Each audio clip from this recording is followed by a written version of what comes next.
name is Emerson Spartz. I'm the CEO of Spartz. We are a company based in Chicago that has a model that identifies websites and apps that have a high probability of going viral. Our current portfolio of websites and apps gets about 160 million page views a month. Some of the more well-known sites would be OMG Facts, which is the #1 fact site online. We have a website with funny iPhone autocorrects that went viral about a year and a half ago. We have a bunch of other humor sites, entertainment sites, and most people know me from a site that I created a really long time ago when I was 12 called MuggleNet, which is the #1 Harry Potter website. When I was 12, I convinced my parents to let me drop out of school and start homeschooling myself. As part of my curriculum, I just built a ton of stuff, and I came across a free web page maker, and I thought it'd be fun to make a website. I was really into Harry Potter. I just wanted to make the best Harry Potter website in the world, and eventually, as the website got better, it became the best Harry Potter website in the world, and it turned into a business. Were you successful right away? No, it was a grind. It was started off. There was 3 things I did that made MuggleNet really successful. The first thing was that I had to get people to come to the site, but I didn't know how. So I was like, all right, I need to get people to link to me. How do I do that? No search engines really. This was '99, so I just went out and emailed thousands of Harry Potter website owners, like literally everyone on the entire internet that I could find, and I said, hey, link to me. I'll link to you. Some of them, did that, and so people started coming to the site. Second thing was that I was constantly studying the other Harry Potter websites that were better than me and getting ideas from them. So they would do something like they would add comments to news posts, and I would think, that's a great idea, I should totally have comments too. Or adding a poll, that's a great idea, I should totally have a poll. Or the third thing was that people were always submitting things to put up on MuggleNet, and so I started recruiting them to come help me. So someone submits fan art content, okay, you come, you do fan art. You are submitting news, okay, you come and you do the news. And so I started applying basic management science to what was otherwise a very primitive fandom. So there's tons of them. I mean, one time I trusted somebody. I had a number of people who were helping me out with the website, and I trusted one of them, and he and I had a disagreement on the direction of the site, and he went and locked me out of the site. And I thought I was going to lose what I'd been working towards for years. Fortunately, the rest of the staff hated him, and we were able to eventually collaboratively get the site back from him. But that was a powerful lesson about trust and controls.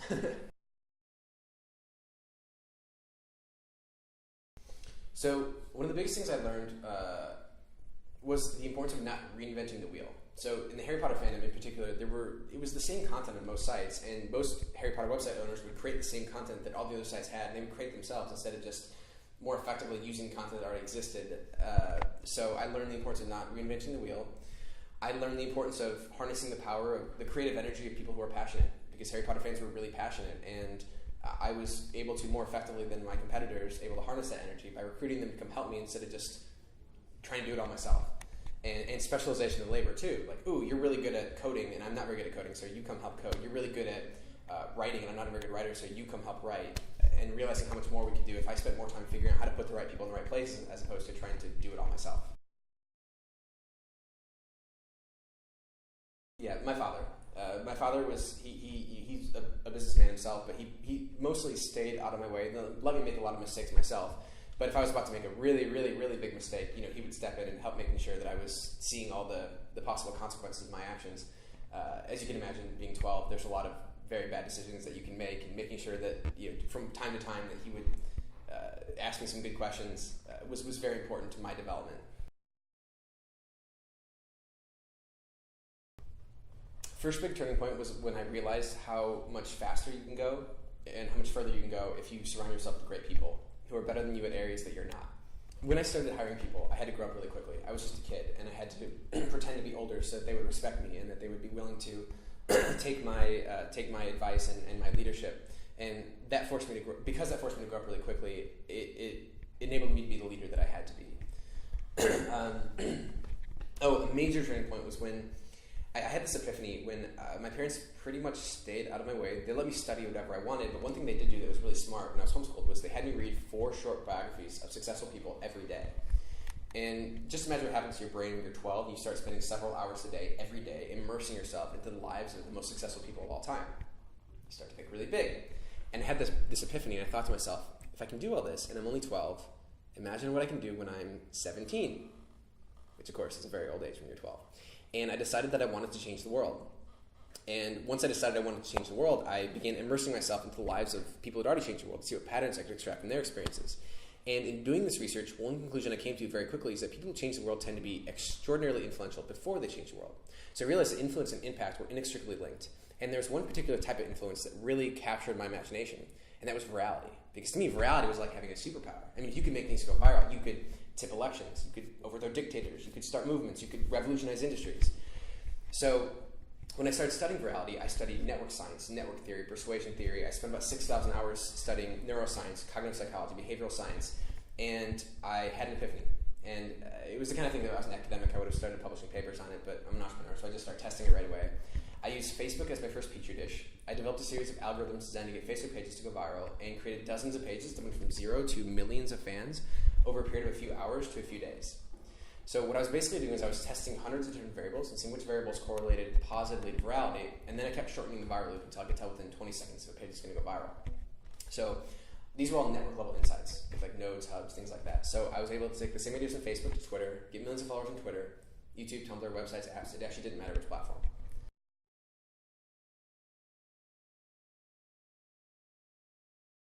As successful as Mugglement was, I think I could have achieved that success a lot faster if I would have spent more time doing my homework and studying success of others. So specifically, when I was in college, I got really motivated. I wanted to identify the best possible business model, which then I evolved into what the current company is, Spartz. And I set a goal of reading one nonfiction book every single day until graduation. It was business, politics, psychology, economics, technology, science. It was everything. But it wasn't just books. It was going through SEC filings, 10Ks, research, abstracts, textbooks. It was studying thousands of individual companies, looking for patterns. Industries, everything from natural gas wholesaling to drywall contracting. And when I did this, I went so deep and I learned so much about so many different things that it gave me this perspective that I never had when I was younger. And if I would have started doing that earlier, it would have enabled my decision-making ability to go through the roof. And I would have made so many smarter decisions, and I would have learned things so much faster, and Mugglement would have grown so much faster. 3 books every entrepreneur should read are, in order, The Lean Startup by Eric Ries. You should be more than familiar with Lean Startup methodology. You should have it tattooed on your brain.